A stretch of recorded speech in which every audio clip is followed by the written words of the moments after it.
Okay, I'd like to welcome everyone back to Biz West Michigan. We are at the Bali Conference in Grand Rapids. I'm very excited today. We've got Ari Weizenweig from the Zingerman's family or community of businesses. And Ari is actually talking today his topic is the ZIG training on servant leadership. So what I thought we would do is we're going to talk to Ari about what his topic is. We're going to ask a few questions about that.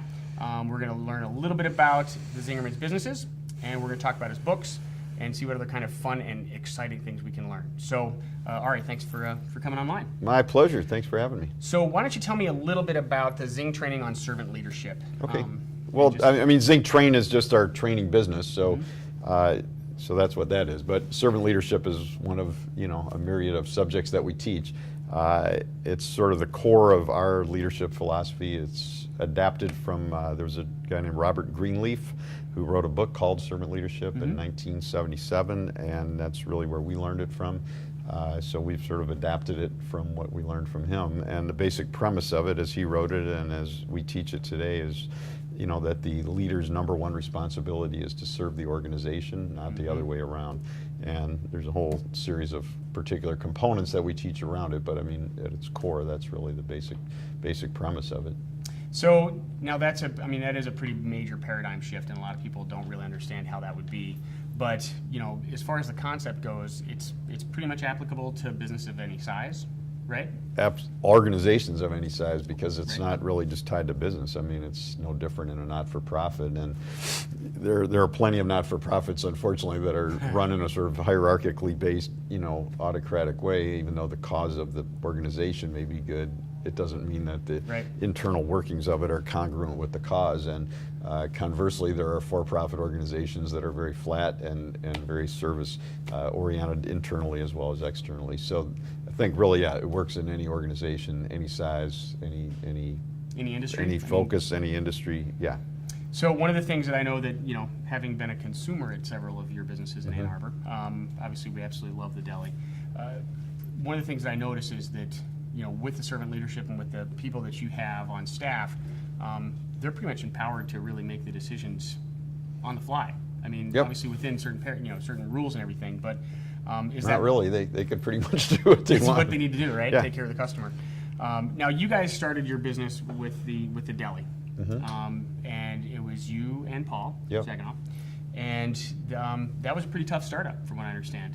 When you started out, I mean, any business. I think all startups are tough. I think it's tough even when it's not a startup. I think probably one of the best things I learned over the years is it's always hard. And then once I stopped thinking it was ever not going to be hard, it was a lot less stressful. So I mean, I don't think it was any harder than most startups. I mean, it's just all startups are challenging. Just getting there and managing cash and making sure you're taking care of the customers. And yeah, I mean, which as you grow, you get different problems. I mean, so it's always something, and we've never hit the point where it's like, oh, go on coast. It's all under control. It doesn't exist. In my experience, it doesn't exist. Coast does not exist. Coast is death.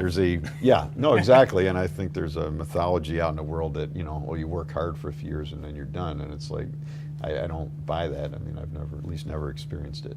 I'm a huge fan of the concept that physics and inertia are real in business, and the minute you stop driving is when you'll glide. And as we all know, if you glide too long, you end up crashing. Yes, and I wrote an essay in this book on the natural laws of business, and one of them is that you need great businesses are getting better all the time. And I think that's exactly what you just said. So let's talk real quick about the 9 different businesses that you have. So you've got the deli. Yep. You've got the bakehouse. Yep. Which serves both the deli and you sell the products outside of their. Yeah, all our wholesale businesses sell within the organization, but also outside. So the bakehouse, we have 130 different accounts all over the Detroit area, even into Western Michigan, but then we also sell from the bakehouse to the mail order, to the roadhouse, to the deli. Et cetera. And then similarly, the creamery has the same basic idea. The candy company and the coffee company all do that. They wholesale, and then some of their wholesale customers are within the organization. When you guys were setting that up, and obviously if you look at that, I mean, it's a true integrated business model. Did you do that on purpose? Did it kind of happen by accident? No, it definitely didn't happen by accident. We wrote a vision in 1994. We opened the deli in 82. In 93, Paul had the sort of intuitive sense that it was time to revision the business, and we spent about a year, arguing, talking, trying to figure out what that would look like, and we came out of that with a 15-year vision that was called Zingerman's 2009. Right. And that outlined that we would have a community of businesses all located in the Ann Arbor area. Each business would be unique, so it would have its own specialty, but each would be a Zingerman's business, and that each would have managing partner or partners in it, so we would have hands-on ownership, and that we would operate as one organization, but with these semi-autonomous pieces. And it really came out of, from the beginning, we had said and believed we only wanted one deli, and we knew that. But then we reached a point where we had added on to the building twice, and we couldn't figure out how to grow on site anymore. We didn't want to open more delis, so how do you grow and maintain positive momentum but not go back on what was really a core principle for us, and this is what we came out of it with. And then in 2007 we finished our 2020 vision, which is still basically true to that. Now you guys, there, and one of the things, there was a great article, I think it was in Fast Company. Inc. magazine. Inc. magazine. Yeah. That was a great overview, and actually I'll put a put a link to that Yep. interview on there because it gives a great overview of the business. So with the vertical integration, can employees move around within the organization, or is it kind of separate? No, I mean, they're all separate businesses. I mean, partners own part of their business, so I mean, in theory, I guess they could move, but they'd have to sell their shares, and I mean, it's not a small. Not a small, right? That's unlikely, but employees, absolutely. We post all jobs, and anybody can apply. I mean, internally or externally. How many people move around? Do you have a lot of people that move from like being at the deli to the bakehouse? We do. I don't have any stats on it. I mean, it's not every. They need to really stay in their job for a year because it doesn't take. It's not a 2-day learning process. Right. I mean, but no, we definitely have people that move. I mean, but the jobs are posted. It's up to them. I mean, if they want to apply, they're welcome to go for it. Let's talk real quick about your books. We've got 3 books here. I don't know if you can see them on here. Okay. But, we've got The Building a Great Business.